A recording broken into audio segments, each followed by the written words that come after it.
Maintenant nous allons continuer avec la troisième étape, la condensation. Donc, on crée un groupe. On importe l'image qui représente des nuages. Réduire la taille de l'objet à 10% de largeur et de hauteur. La positionner. Nous allons voir comment, selon une règle de temps, faire grandir la taille de cette image et la rendre moins transparente à la fin. Nous allons travailler sur deux images.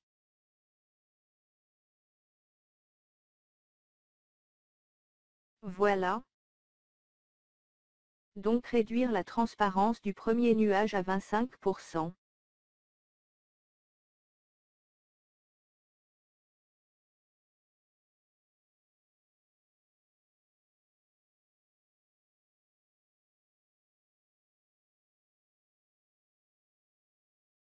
Dans le temps 50, nous allons positionner l'image dans cet endroit, changer sa taille et sa transparence.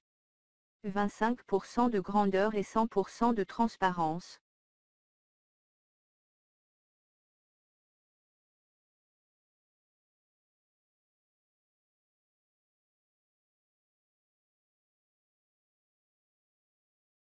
Même chose pour le deuxième nuage.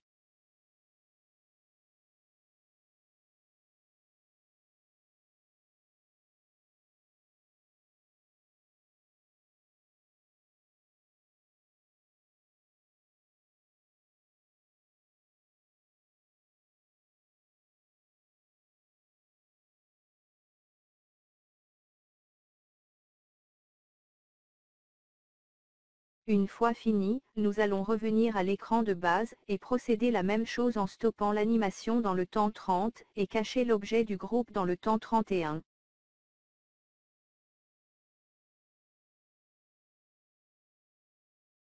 Quatrième étape, la précipitation.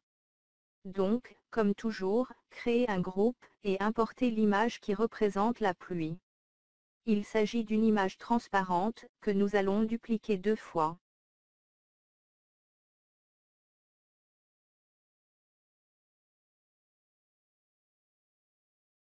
Pluie 0 et pluie 1. Découvrirons maintenant l'effet masque. C'est quoi un masque? On va tout d'abord insérer un rectangle avec n'importe quelle couleur. Car ce qui importe ici c'est la partie qui est derrière ce rectangle. En effet, c'est la partie derrière ce rectangle qui sera visible. Le rectangle sera un masque, par la suite. On va insérer un autre rectangle, masque, et changer sa couleur, juste pour le distinguer du premier.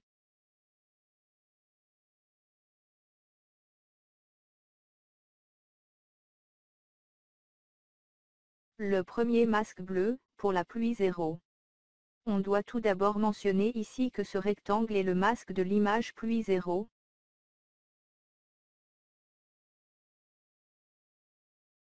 Le rectangle rouge sera le masque de l'image pluie.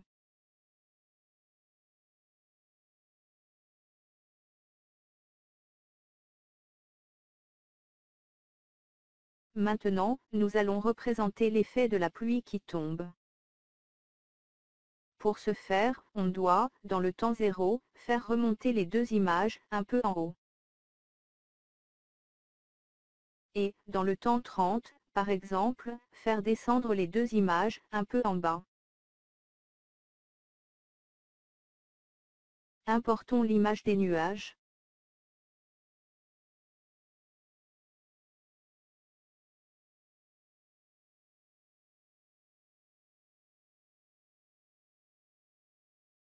Réglons la grandeur pour la rendre convenable.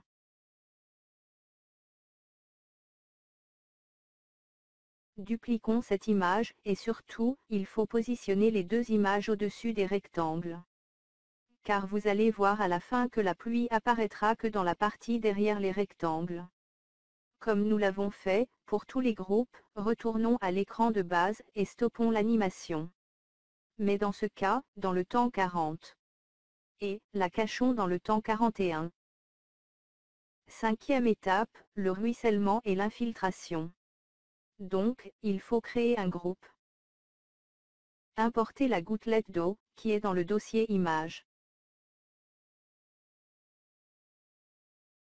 Nous allons créer un mouvement, qui montre le passage de l'eau, à partir des montagnes, jusqu'aux rivières. Tout d'abord, nous allons copier et coller l'image de la gouttelette selon notre besoin.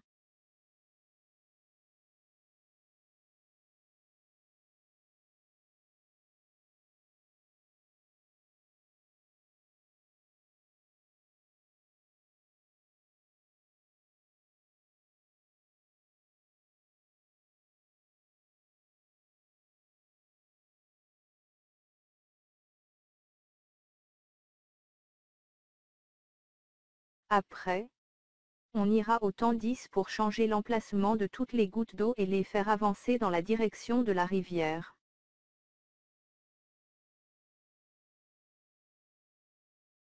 Même procédé pour le temps 20.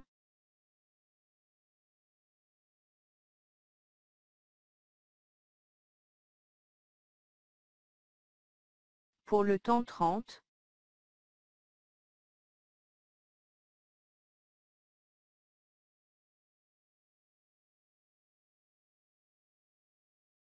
Pour le temps 40.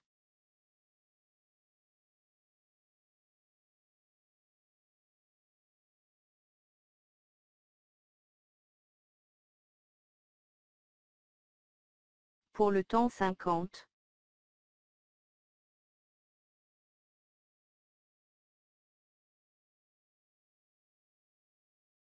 Pour le temps 60.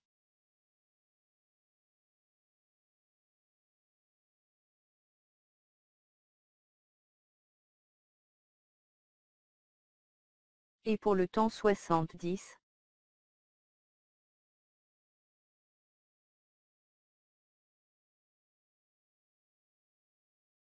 Revenant à l'écran de base. Stopper l'animation au temps 50 et la cacher au temps 51. Donc, voilà. Nous avons fini toutes les 5 étapes.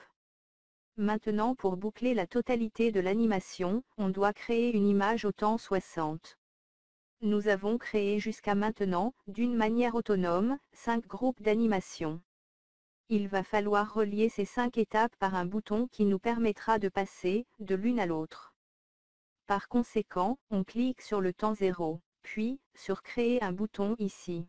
Sur la fenêtre de dialogue, qui apparaît, on clique sur Action, puis, Play. Puis, changer le texte par défaut et mettre le texte Play. Et personnaliser notre bouton.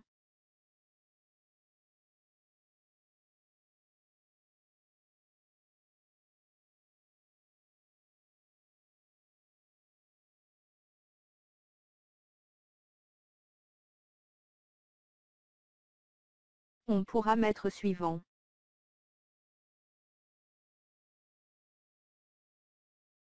Testons l'animation pour voir ce que ça donne. On clique sur l'icône Play. Voilà. Nous avons, ici, le réchauffement. Le soleil et ses rayons qui clignotent. Quand on clique sur Suivant, on passe à l'évaporation. Nous constatons que les flèches n'apparaissent pas dans cette phase. Suivant. La condensation. Suivant. La précipitation. Nous constatons que la pluie est visible juste dans la partie qui est derrière les masques. Et, voilà la phase de ruissellement, représentée par des gouttelettes d'eau qui bougent. Maintenant, passez au test de restructuration.